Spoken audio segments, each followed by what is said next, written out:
Hello, everybody. Welcome to episode 30 of Titanic Talks. It is your main man. Hello, Titanic Sinclair in the flesh. How are you? How are you? How are you? How now, brown cow? Unique New York. Great to see you. What's going on? Summer's over.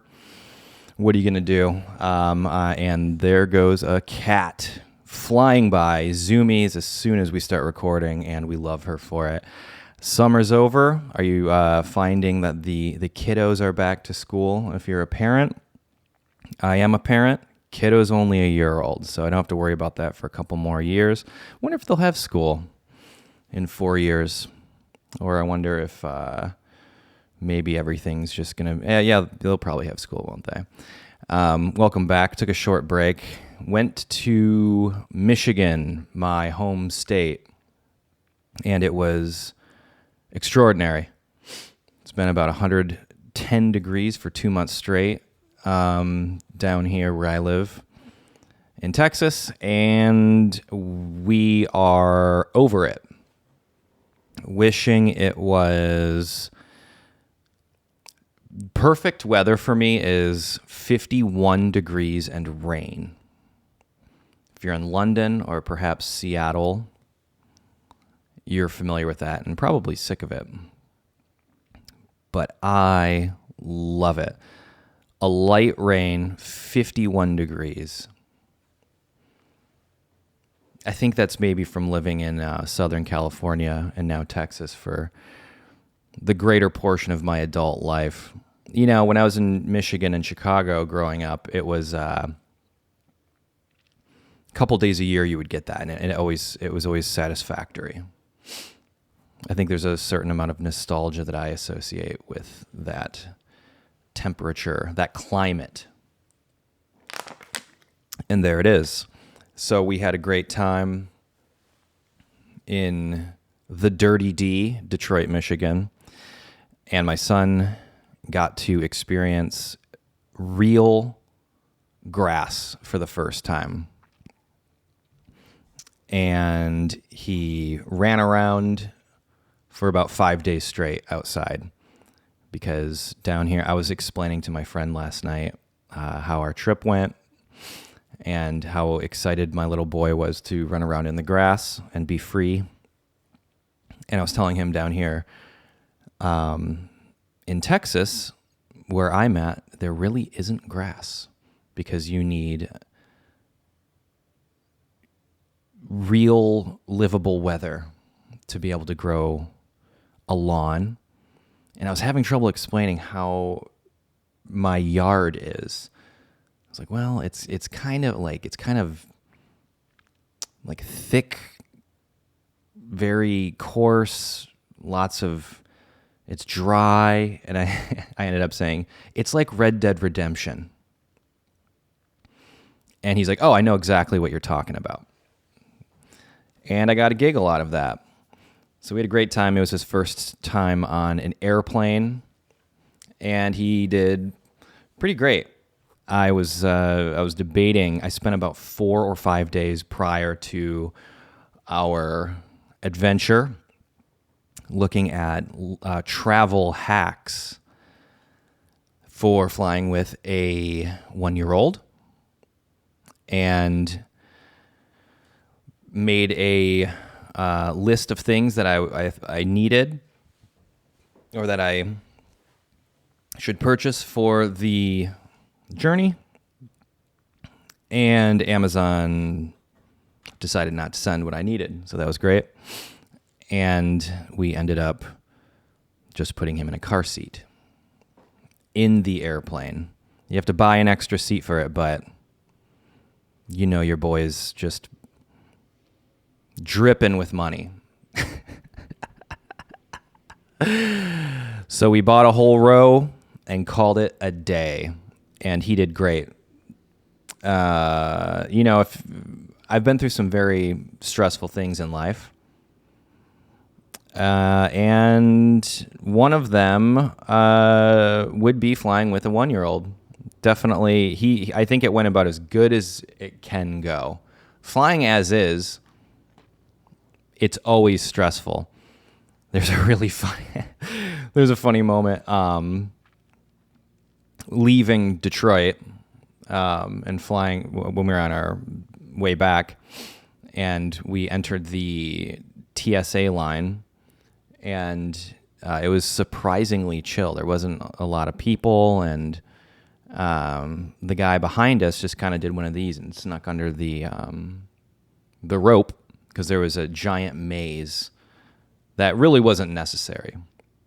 And a guy about 50 feet back started yelling at him. If I had to guess, this guy was like 7 feet tall. And he looked exactly like the guy from... He looked like Tom from Barry, if you've seen Barry. And he was also in a movie called In a World, which was my first job in Los Angeles. Fun fact.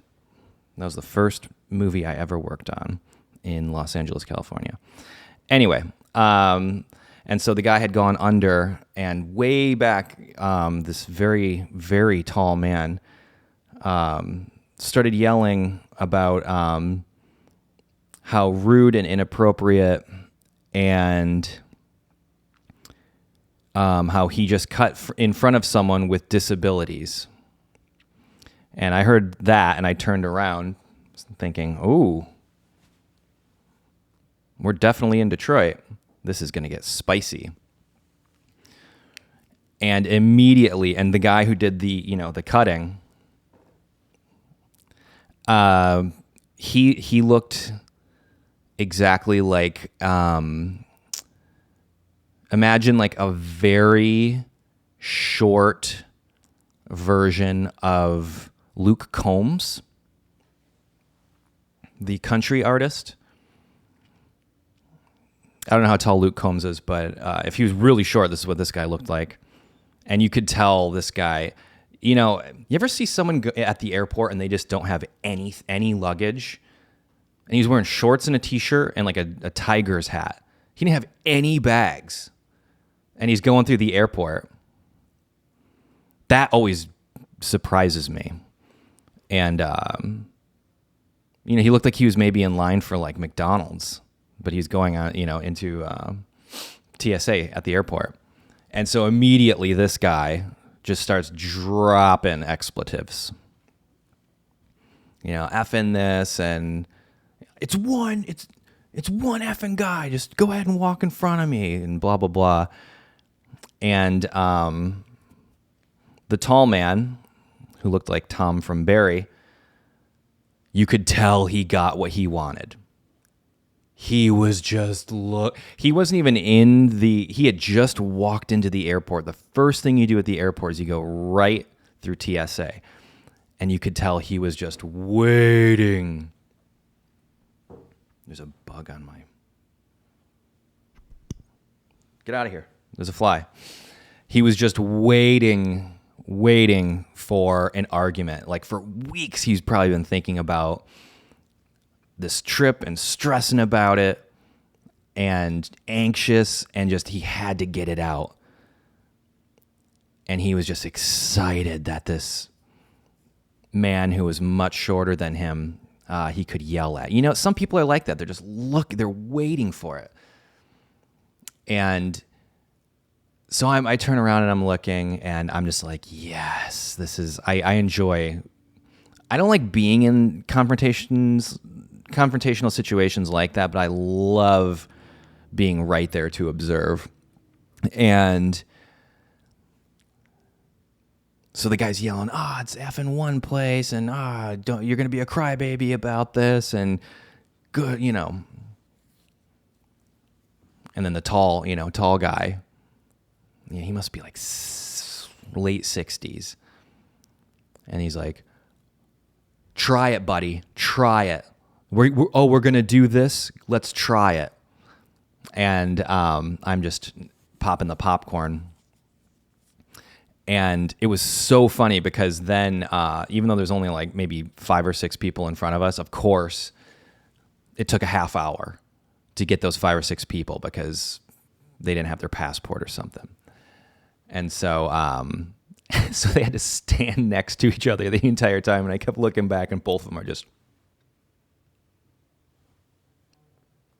It just really, it does blow me away how tightly wound people are.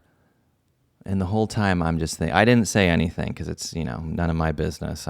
I was just a spectator, but people just really are ready to be angry. It's like the floodgates are just, it's almost like a dam being opened, and they're just waiting for that one moment to explode. And it's kind of a bummer. I just can't imagine living like that. I guess, I don't know. It's been, I would say, maybe 6 or 7 years of I just kind of went like this. Okay. Here's where we are. This is what I'm doing. But always good to go back to Michigan. I'll always have a soft spot. I wasn't able to go up to my hometown. My main goal in going was I'm doing nothing. The entire trip, not doing anything. Spending time with family, chilling outside. Because we haven't been able to go outside all summer. If you're not in water outside right now, it's legitimately been 103 to 110 for like 2 months straight.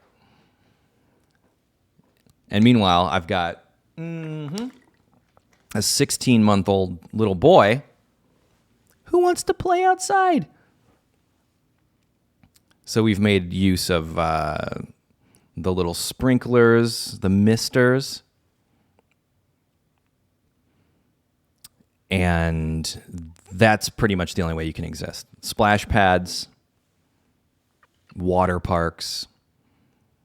So I think up to this point, my son just thinks that outside means wet. 16 months of, I guess they don't. What was your earliest memory?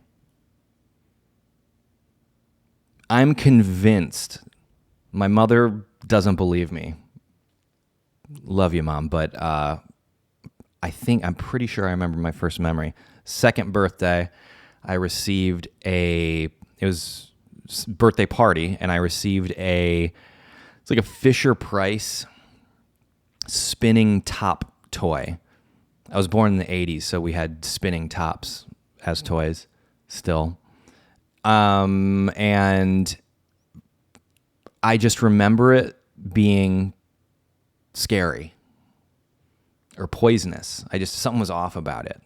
It killed my vibe. And I cried. That's my earliest memory.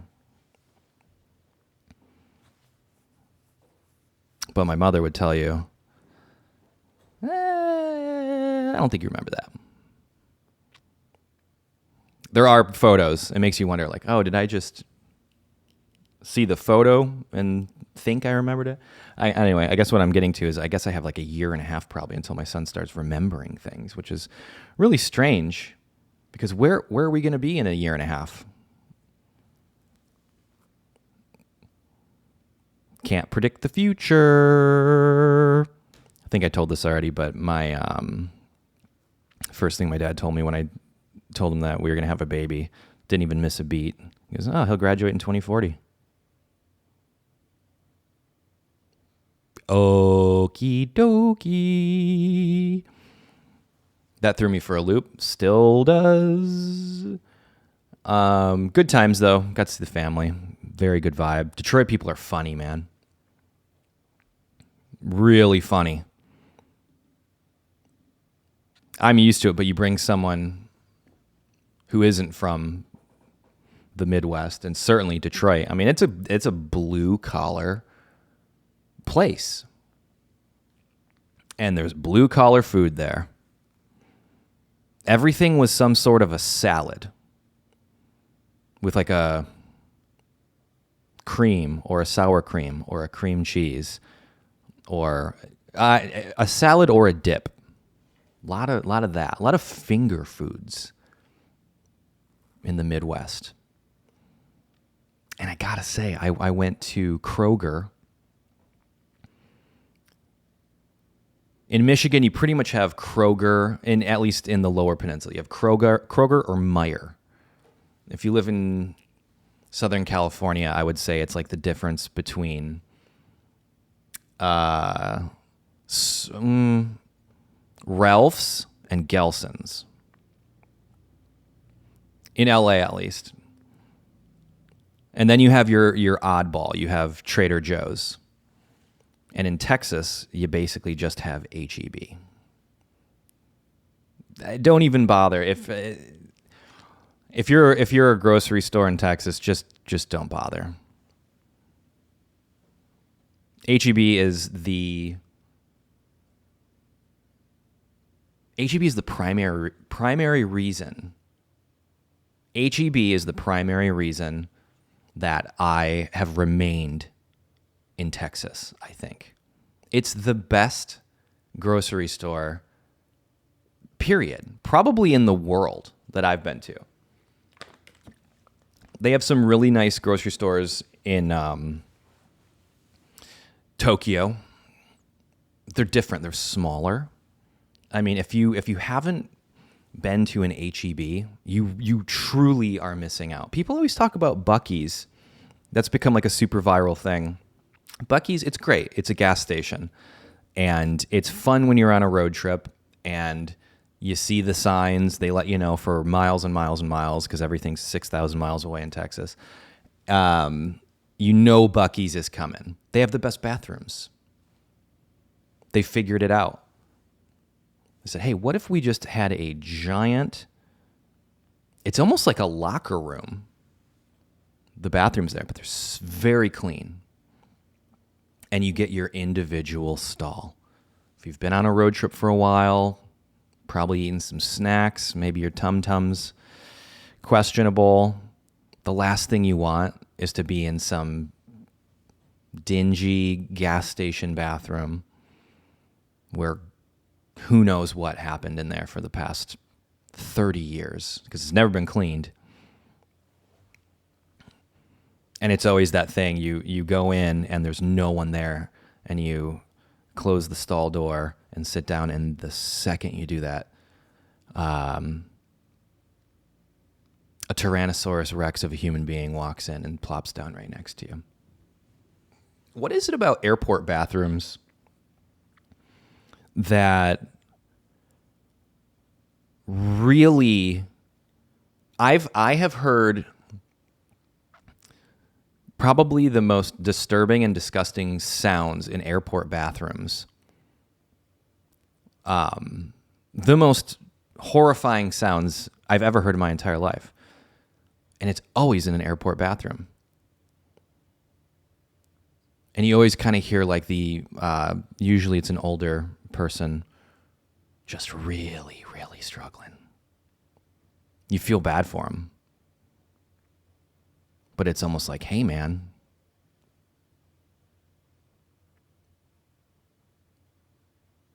I guess, hey, when you got to go, you got to go. I guess I was trying to think of something funny to say. But there's nothing you can do about it. The only thing you really can do is go to a lounge.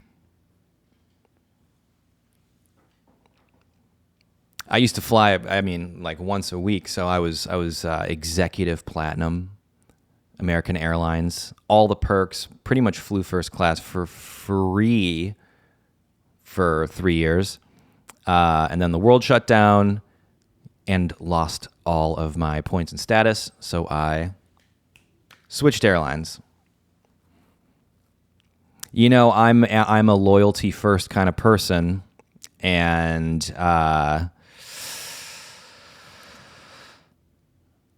imagine that. The internet would have you think otherwise, but hey, turns out the internet isn't real.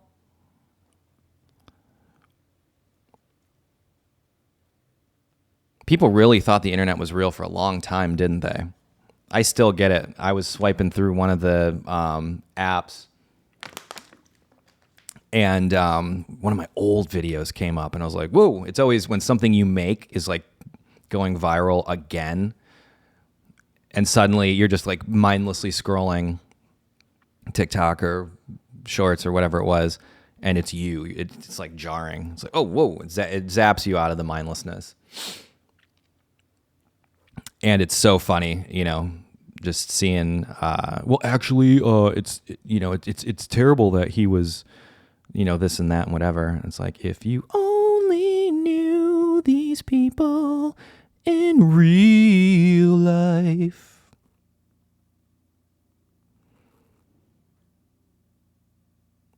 I should just start pretending that I'm, like this clueless dum-de-dum-dum-dum-dum. Because it seems like people still believe it.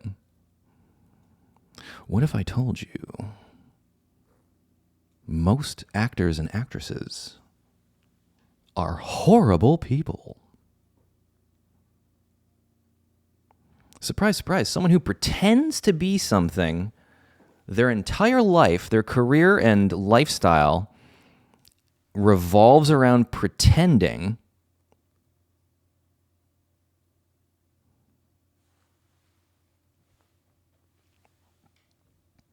But I guess if I was 14 years old, I'd probably, or had the mindset or mentality of a 14-year-old, I'd probably think the same way.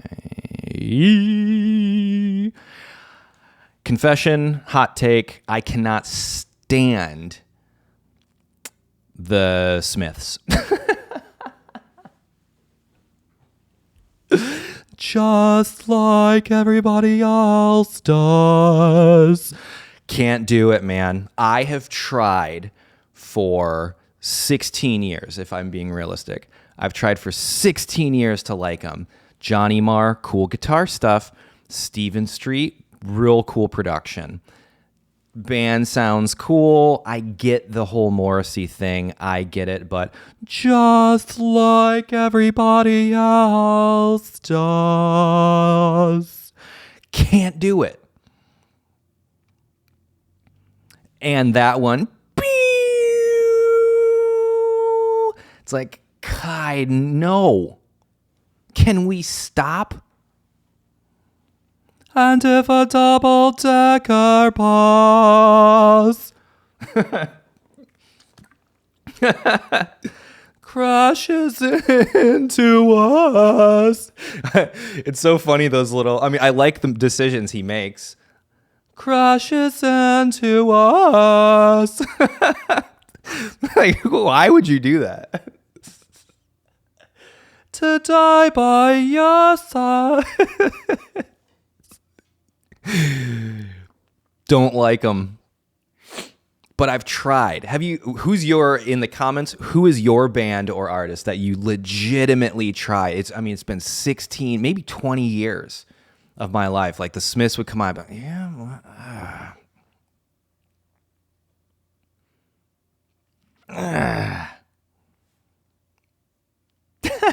Funny story, actually. One of the times that I met Eric, aka Ghostmane. Look, everyone wants to hear some snotty comment from me about the whole situation, blah, blah, blah. He was cool. Sorry. I get it. He's cool. Super nice dude. He was super, super, super duper nice to me. And all of his people, his whole crew, his buddies. I got to be buddies with some of them. And I always get along with Florida people. I think it's like Florida and Michigan have this thing. I don't know what it is. I never had a bad experience with him. And even when all that went down, I was like, I get it. It's like, hey, I get it. Pretty cool music, too. I haven't heard any of the new stuff, but but we were leaving a music festival at one point that we had both played, and it was impossible to get out of there. And they had a car, and it was like, hey, can we roll with you just to get out? And like, cool. And we were like listening, passing the aux. It was like a 40-minute drive, something like that. Listening back and forth, and like everything was on point. And then the Smiths came on. I think the one real disagreement that we can both agree on, he liked the Smiths and I didn't. I think that was the moment I realized I had to come clean to myself. I was like, you know what? Can't do it. And everyone in the car was just baffled. They couldn't believe it. Because every other song we had played, it was like, oh yeah, I know. And we're sharing like deep cuts, weird stuff too. Around the time I grew up, playing shows, playing in bands and all that in Michigan, a similar thing was happening all around the country, but you had little pockets. And Florida always had up north, we were all kind of like jealous of like there's the New Jersey thing that was going on at that time, which I think stood the test of time. Obviously the SoCal stuff, but Florida had a lot of, there's that Warped Tour scene thing.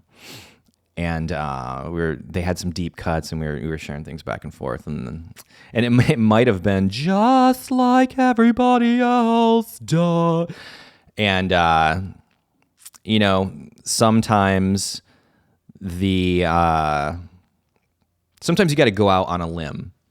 I was always really afraid of being one of those people who just kind of agreed, especially with music stuff. I hope I don't go out of my way, at least in, real life with people, if I'm at a dinner or something. If I just met someone, I probably wouldn't go on a whole tirade about what it is about the Smiths that I can't get into. But sometimes people, they just go along with oh yeah, I love them, this and that. And I've had the awkward experience many times, like, oh, which is your favorite album? I'm getting excited because we can like really talk about like the production, mixing, the writing, whatever. It's like, oh, probably the self-titled or the first one. It's like, oh, awkward. But that's okay. What's yours? I'm very curious. What is your Smiths? If it's the Smiths, we can unite on that. That being said, if I was emperor of the world, I would make Sublime illegal. I think Red Hot Chili Peppers would be pretty close on there. I've talked about them recently, actually. Woo! Their lyrics flee. There's a video, at least with Chili Peppers, I can get into like the Rick Rubin stuff, like Blood Sugar Sex Magic. It's great. I don't love it, but I get it. And the same thing with the Smiths. I get it. And look, this is one person's opinion. I'm not right or wrong. Look, there's a reason they're massive and have been for so long. Just not my cup of tea. It is what it is. I cannot stand grapefruit. It's probably the only food I don't like, next to maybe natto, the Japanese fermented beans. Can't do it, but maybe unlike the Smiths, that someday I will. Every single one of my Japanese friends, they tell me, you're going to love it one day. Not yet. Although the natto flavored goodies I've learned to love. Why would anyone watch this? Thank you for watching. I don't think about these, if you can't tell. It's just whatever comes to mind. It's just like, hey, we'll talk about that. Hopefully it's entertaining. And if it is, you know what? If you could do me a solid, please, head to Spotify if you have it and leave us a star. And you don't have to do 4 or 5, whatever the highest one is. Be honest. But for whatever reason, like it's hard to get people to, what's the word all the tech people always use when you're like migrating? So it's something like, the crossover rate and the click-through rate. Is that it? Seems like people like watching elsewhere. I always listen to podcasts on Spotify. Guess that's just me. That'd be really helpful, though, if you could just do that. Trying to build that so people, you can subscribe and listen there, because who knows what's going on with YouTube, It's like I look at my analytics and it's just like, I remember I used to like be blown away just like uploading a video and then refreshing it. It's like, wow, 10,000 people, refresh, 10,000 more people, refresh, 10,000 more people. It was crazy at a certain point. I'm convinced that YouTube was just pushing us, because we were very involved with like the behind the scenes and that whole operation, especially when they did their what they used to call those creator programs. It's really cool to see, though. People who years ago we did one of these creator programs, and they fly you all around, and you're with these people, and they do like focus groups basically. And I was in one. Tom Scott, if you're familiar with him, he's a very popular YouTuber. He was in it felt like class. We were in like classrooms. And was it Andrew Huang, who's got a great channel. Check Andrew's channel out if you haven't. I found out about Andrew from doing these, you would do like Google Hangouts, and they would basically, I think we signed NDAs, if I remember correctly, probably. So I won't say what exactly we did, but it was like focus groups basically. And then all the creators would talk about it. And I'm sure like a team of people were watching what we said and at least ignoring me. I always had a million ideas. Hey, this would be sweet. It'd be sweet if you didn't take away the dislike button. Which is probably why they never asked me back. No, I did like a couple years of that stuff.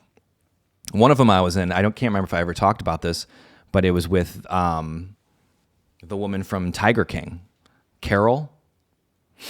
I remember during like the lockdowns, when everyone was like starting to lose their mind and Tiger King came out, that whole moment, I was watching Tiger King. I'm like, I swear I know that woman. Where do I know them from? And I'm thinking, and so they said her name, and I went through. This is how you know you're getting old.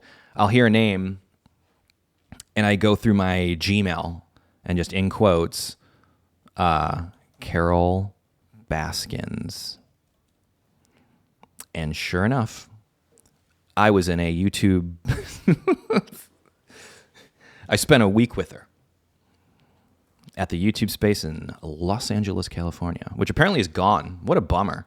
They spent probably hundreds of millions of dollars building these unbelievable studio spaces all around the world. I used the Tokyo one, New York, LA.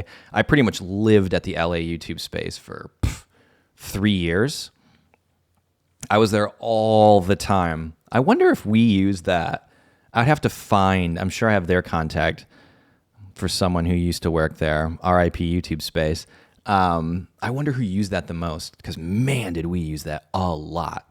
Shot so many music videos there. They got really mad at us once. It was on the Time Is Up music video. And we had like, 30 extras, something like that. It was like a dance party scene. And we're supposed to have a hard out, and we went over, maybe 15 minutes or something. And they got mad at us. We got charged money, I think. Or a slap on the wrist, something like that. Always funny when they do that. Let's see here. What else is going on? Oh, the whole Grimes situation. I'm sorry to be petty about that. I posted on my Instagram, social media, blah, blah, blah, whatever. She's going around trying to say that she doesn't force people to into NDAs for writing songs for her. And she does.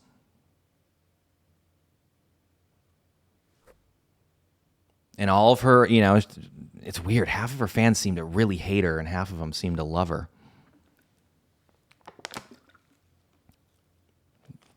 But, a bunch of people came after me and like, oh, actually, maybe he was just in the room and, this happens all the time. It's like, hey, okay, I was there. Wrote it.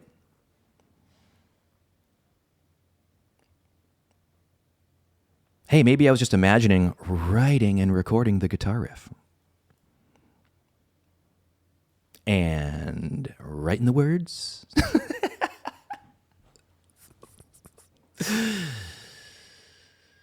It is what it is. But people, I got a bazillion people want me to talk about that. It's, look, no harm, no foul. I never really had any issues, It's funny, people have this idea that there's like these huge blowouts and this and that. It's like, no, people are scared. People are just scared. They want to, look, I get it.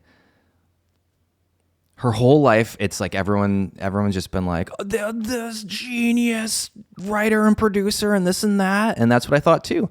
And then 5 minutes into the first session, I was like, oh.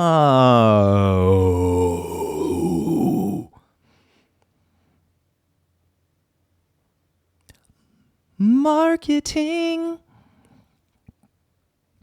Doesn't mean she's not great. Doesn't mean she's not an unbelievable talent. This is true. It's just weird to me when someone has this thing about like, I'm the greatest thing ever. You see, like, I just thought that was cool. Like Justin Bieber, like they shout out the writers. And it's not like everyone has to do it. And look, I kept my mouth shut for several years about these grime songs.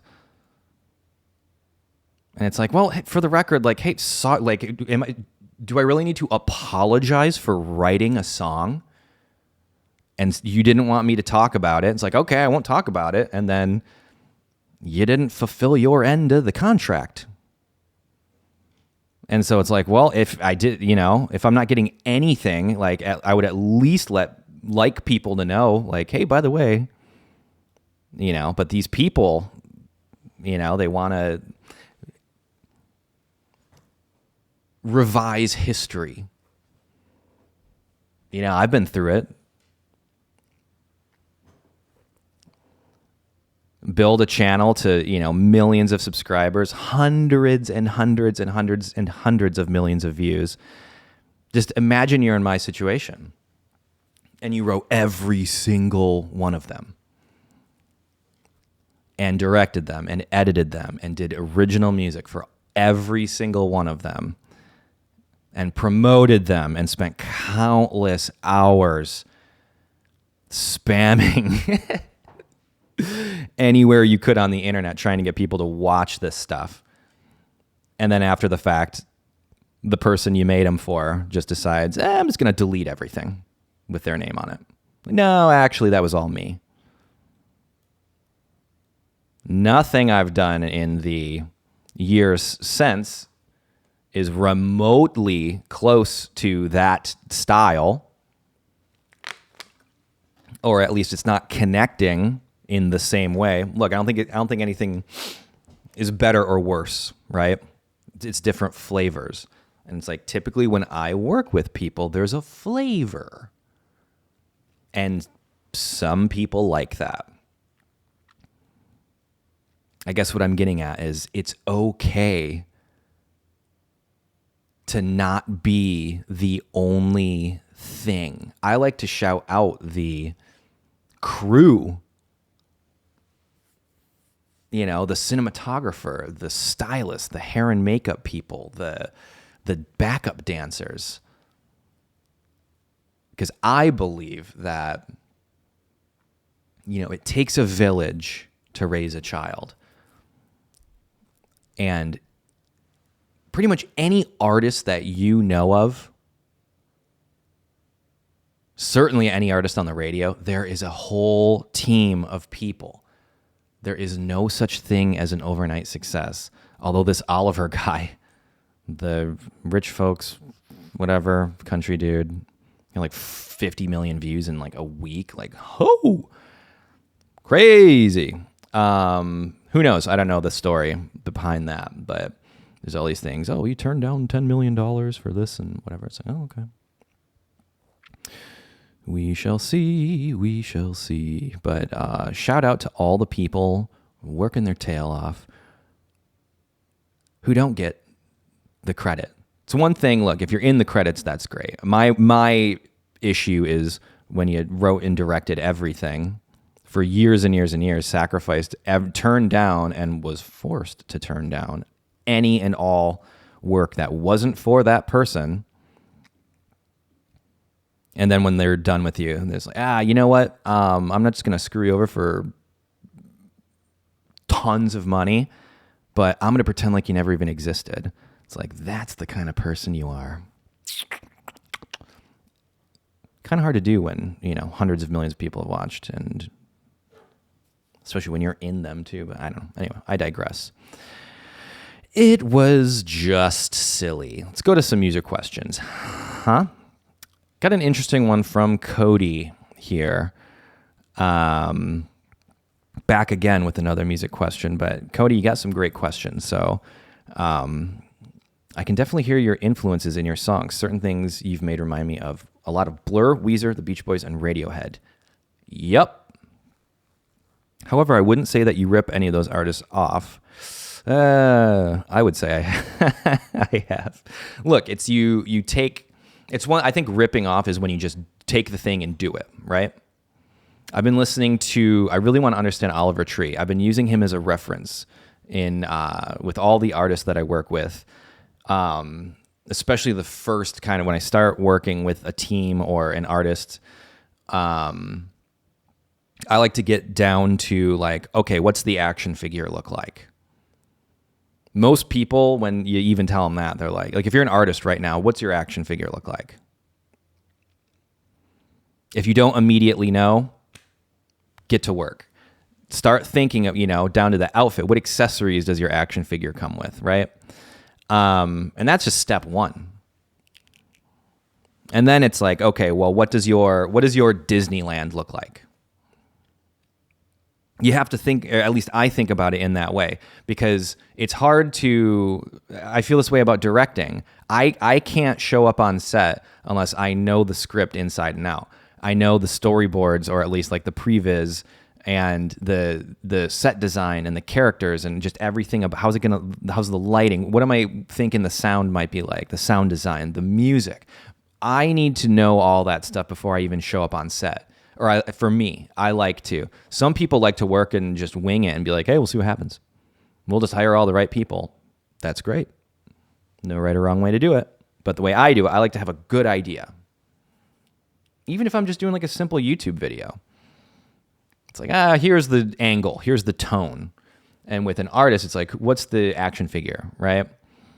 For the longest time, it was like, well, David Bowie, the Beatles. They had different eras, which is great. Gaga, probably the most recent to do it.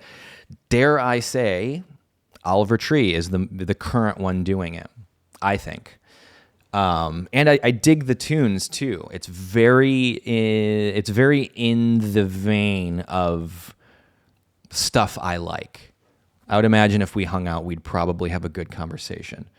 But I appreciate the artistry and the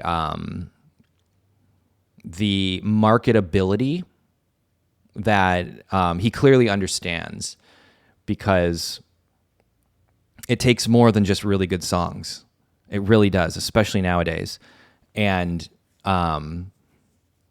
if you can do it with a sense of humor in the way that I believe Oliver Tree has, you've got something really special there. So the people I work with, because they always ask, about the things in the past that I did. And it's like, well, it's like, I was just turning everything up to 11, just go above and beyond in any direction. And it doesn't have to be like, it can be a color scheme or the way you edit the videos, or certainly wardrobe.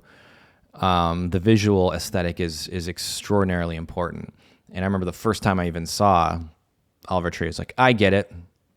I don't even have to hear the music. I know what this is. I got it. And then the music's great. It is pretty funny, that Cowboys Don't Cry song, though. Like, holy smokes, buddy, you really like Built to Spill, huh? If you've never heard Built to Spill, listen to the Cowboys Don't Cry and then go listen to, like, I don't know, Carry the Zero, or can't remember which Built to Spill song reminds me of. It's funny, you know, you listen to all the new music now and like just the trends for the longest time, you know, post Lord, I call it. Now it's post Billie Eilish, but it's the hybrid of like the whisper voice and the singing in cursive. And now the thing coming back is the Built to Spill, but probably more so Tom DeLonge. Think, you know, that whole thing. Riding around this carousel. That whole thing. Sounds interesting. The boy version of singing in cursive, I guess. The current version of that. Anyway, back to Cody's question. I want to know how you did that, and what your advice would be for a new producer songwriter trying to develop their own sound. Was it something you actively set out to do, or did it just kind of happen as you developed your skills? If you had to describe it as a process, what would the process be? I've said it before and I'll say it again. I always liked the Kurt Cobain quote. I always wondered what it would sound like if you combined Black Sabbath with the Beatles. That's it. You know, earlier today in this episode, we talked a little bit about like ripping off, earlier from Cody's question here. You know, it's about combining, because everything is an amalgamation of everything. It truly is no original like idea. You know, everything is just what are you putting in your pot of soup that makes your soup an interesting soup? Because the different ingredients that you bring in will influence what other people will perceive as unique. There's certain, I mean, I guess I don't really give myself rules. They said, even your more generic pop songs like Using You, or that's pretty generic, or some of your stuff on Poppy Dot Computer or Am I a Girl, still had their own unique twist to them. Thank you for noticing that. I notice it too. You know, I feel like if you listen to, you know, anything that I've worked on and then we stop working together and then you hear the new stuff, to me it's like, oh, I can definitely hear it's helpful for me, because I'm like, oh, I know what I do. Certainly lyrics. Whew. Not saying my lyrics are the best thing in the world, but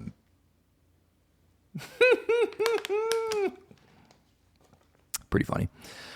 And then there's albums like Texas Dream and I Disagree, which probably deserve their own dedicated genres. Well, that was, you know, with I Disagree, the whole thing, it was honestly like that album came from a place of silliness. It truly was. We're like, all right, what's the weirdest and most post-genre, we called it, you know, anti-genre, post-genre, whatever. It was because at that time, I think collectively we all were just like, does it matter? Can we put a jellyfish harpsichord thing in with like a new metal? Does it work? Like Beach Boys, and then maybe like a Hannah Montana part. It was less about can we and should we, but it was more like how do we? And so it was all about the transitions, and big shout out to Chris Griotti on that, because man, at that time I still was getting my bearings with the theory of everything. And he was and continues to be like the best music teacher anyone in the world could ask for. So, you know, as far as like a process, it usually, the reason especially my solo stuff is always so varied and different, it's whatever I'm into at that time. And then as you go through life and you collect, it's almost like you ever play any of the Katamari, like beautiful Katamari. There's just this ball and you go pick up stuff and it sticks to you until you eventually pick up planets and then the whole universe and you suck up the entire universe. Great game. Great soundtrack too on that game. But that's how I think about music. And especially if you write music or you play music, as you go through life, you learn different little tips and tricks and tidbits. You pick up on little things, guitar licks and piano things and playing with synthesizers. And I just finished an album, the album I did with Caleb Lee Hutchinson, which is smoking.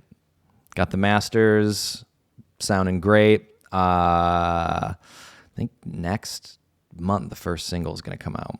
You better believe I'm going to be promoting that. I mean, the even in the first single, the amount of elements that were introduced, it's all over the place. But as you go along, like, the bass sound, I came up with years ago. Palm muting on a bass with a pick with flat wounds on a P bass, and then really compressing it for that kind of thumpy 60s thing, but it's modern. It's got the Tame Impala kind of sound, but not quite. That's kind of become a thing I just tend to gravitate towards. That's part of the sound. Coming up with vocal sounds, I remember I had a friend, he wrote a bunch of Justin Bieber songs, and we were hanging out with, it doesn't matter who it was. And they turned me on to the Waves Real ADT plugin. And it was inspired by like that Beatles, apparently John Lennon hated doing doubles for vocals. And so it would just kind of do a chorusy, phasey thing that it swirls in and out of your ears. I'm a headphone listener. The albums I make are all intended to be listened to with headphones. And if you're a fan of anything that I do, anything I've produced, especially, buy a pair if you can afford them, or save up all your pennies. Beyerdynamic DT770s. That's how the albums I make are intended to be used, because that's how I make them. I mix on a bunch of different monitors and different, you have to put AirPods in to monitor a mix at this point, which is fine. But the DT770s, Beyerdynamic makes them. Great headphones. That's how I enjoy listening to music, and have for probably 15 years now, almost 20 years. But back to the question about, the process. It's a collection of things along the way that that you like. Maybe there's a vocal sound, like I was talking about, the bass sound, guitars. I like my guitars panned hard left, hard right, usually, especially for rhythms. I mic them a certain way. Usually point a condenser about at the 12th fret. I usually don't record in stereo. I double track, right? It's just different decisions that you make. I just like the way that sounds. And synths, I like to stick to just like the classics. I don't really go too crazy into the modular stuff anymore. I like Moogs typically for a mono synth. And I like Junos for polysynths, typically.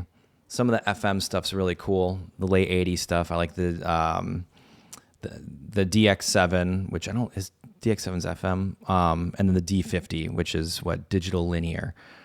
But outside of that, it's just, my new thing is I like rolling off the highs as far as mix go.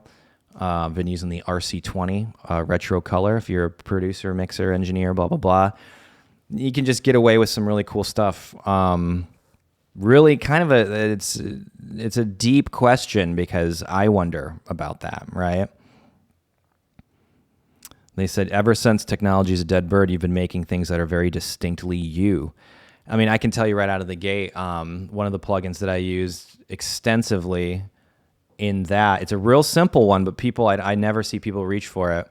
I discovered the sample delay, real simple. I mean, you can do it with mastering and there's a million ways to do it, but just the logic, the sample delay, just offset something a couple milliseconds so it hits your ears at slightly different times and just gives it dimension, I guess. But there's a million things that I could talk about regarding that. I wish I had the sessions for those, unfortunately that, all of those like master recordings, I don't think they'll ever see the light of day unless by some stroke of luck they haven't been destroyed in a fire, because I don't have them and I haven't had them. That project ended, the relationship ended, and it was peace out forever. Which is a drag because I think we made some really, really, really cool stuff. And I'm the type that says, hey, bygones be bygones, I'd do another song. No BS. Probably be banging because I at least know how to write songs now. I know how to produce. All that stuff I was just learning. And I'm still learning. Still a long way to go. As they say in Japanese, mada mada desu. Long way to go. But, people get mad. And that's human nature. People stay mad. That's where I'm like, Look, I've had a lot of people do me wrong, but what am I going to cry about it for the rest of my life? No, I'm going to make better records. Going to make better art. Going to work to become a better dude. Be way, way, way more chill and nicer to people. Get sober. That's a big one. Don't do the dergs. Yeah. Shout out if you're struggling with that one out there. It's tough. I know. It's tough, but not impossible. And it does get better because a lot of that sadness, it's the external forces that you are allowing. Not to sound preachy, but, we all make decisions. We can decide to be better. And if you're watching this, probably know a lot about what I've been through. And it's like, I didn't want to get better for a long time because I was too smart. I was going to beat the system. Nope. I had to realize that I am hopeless, helpless, and was going to end up dead. And then life got chill. And now I've got a family. And I feel good. And you can too. If you're a youngster watching this for some reason, don't. Just don't.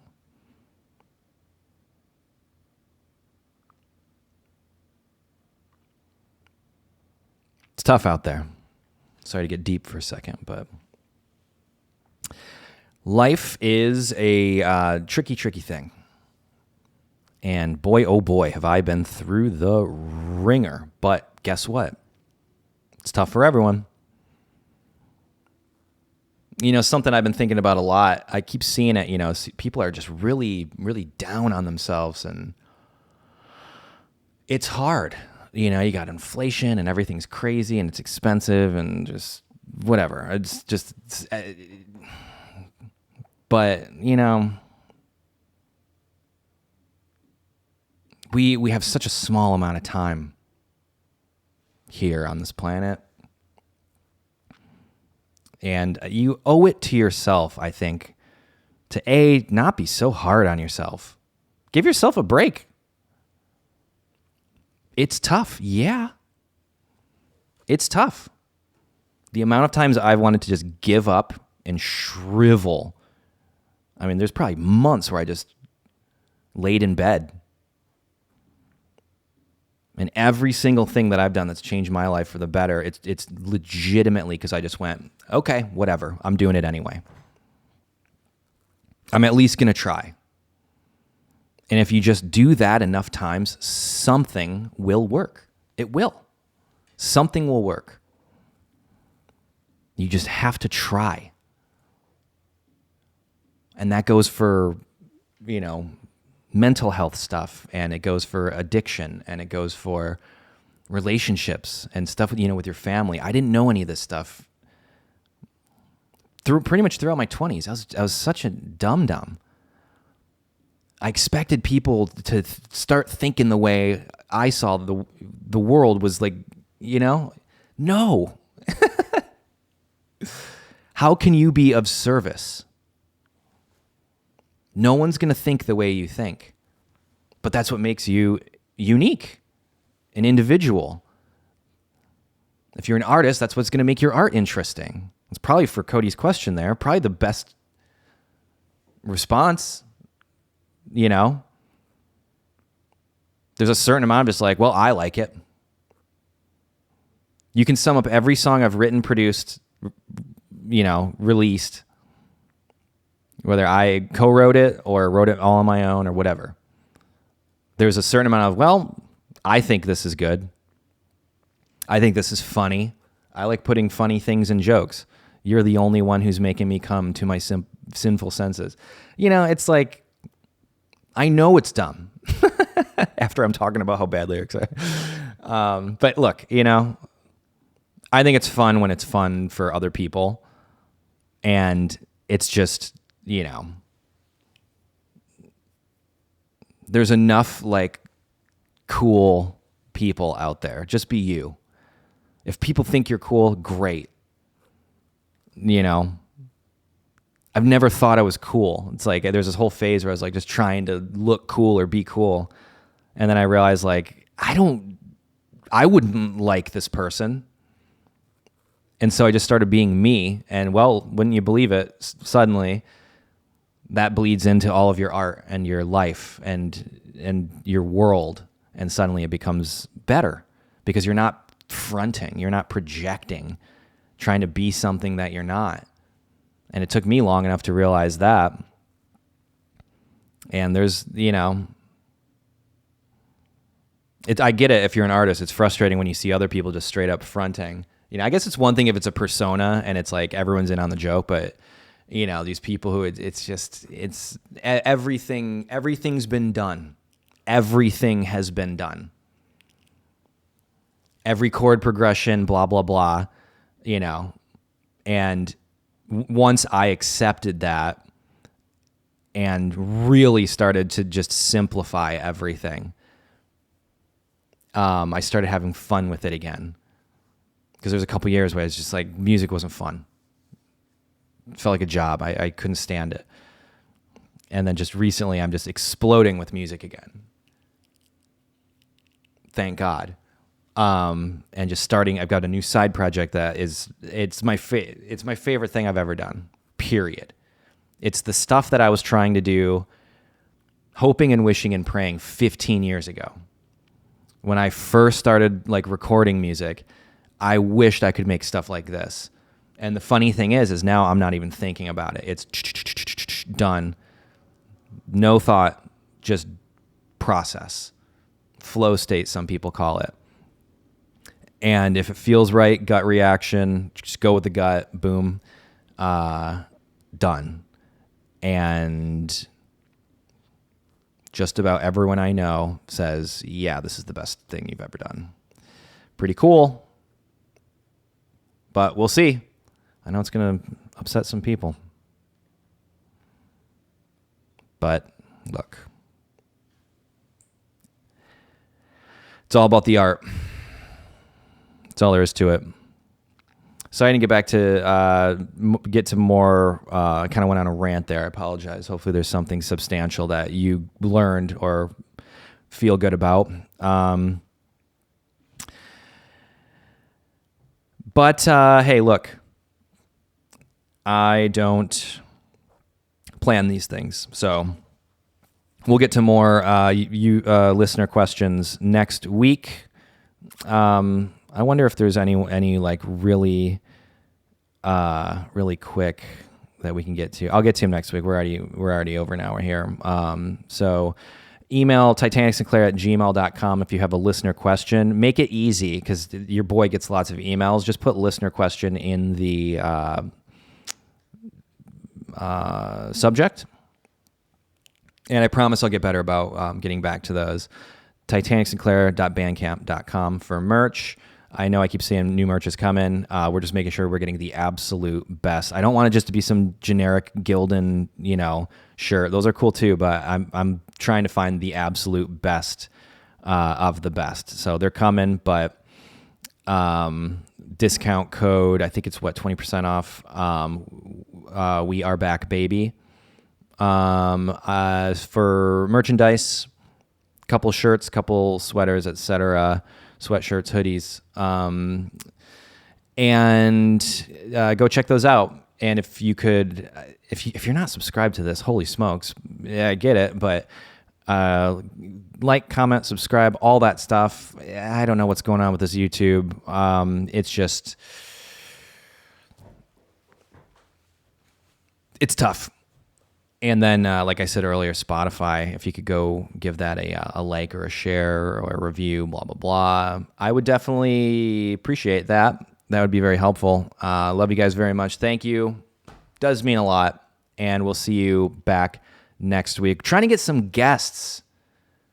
If you're watching this and you know someone who would be an interesting guest, we can do the whole, video call-in thing, whatever. I'm debating just flying people out and just saying, hey, we're just doing it. But, this is episode 30, over 30 hours of me just talking by myself. I have no shortage of things to talk about, by all means. And, we can get into any sort of thing to talk about. But I think it's interesting. I want to start introducing people to people that I think are fascinating. A lot of them just don't want to be on camera, which I get. And so anyway, what do you think about that? Just drop a comment. That would be great. And we'll talk to you soon. Thank you again for watching, and goodbye. Oh, also, I wanted to plug Party 101. Matt Bennett, he's on tour right now. Go get tickets. It's fun. I made a bunch of videos for it.